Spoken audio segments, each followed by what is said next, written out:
Did you know that motorcycle engines are varied in operations as automobile engines? My name is Jeff Jeanette, certified Harley Davidson Master Technician, Southside Choppers. Today we're going to be discussing how motorcycles work. Motorcycles work in various different ways, just as automobiles do. Harley motorcycles normally are V-twin motors, but you have other motorcycles by manufacturers that have a single cylinder, as well as some that have up to 8 cylinders. Some are varied as far as their valve train design and their transmissions, but all work basically the same as any internal combustion engine. You're going to have cylinders, some form of intake, whether it's carburation or throttle body for fuel injection. You're going to have exhaust. You're going to have a crankcase for your flywheels, which is also output for the power of the bike.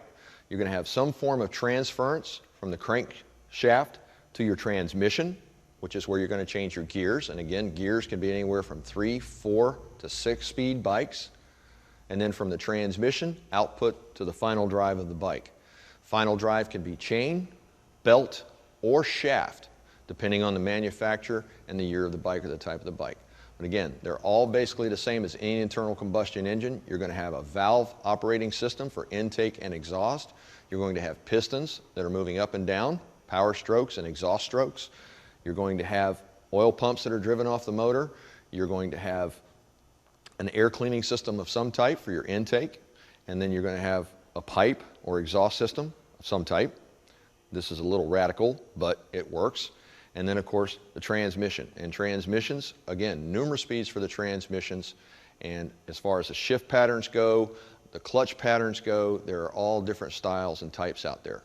For example, a company called Ridley makes an automatic transmission, and there's no clutch lever to pull in whatsoever. So, for any more information on how motorcycles work in general, I recommend, if you're interested in a specific model, actually go to their website. But the internet has buku information on different styles and different brands of motorcycles. I'm Jeff Jeanette, Southside Chopper, St. Pete. Keep the rubber side down.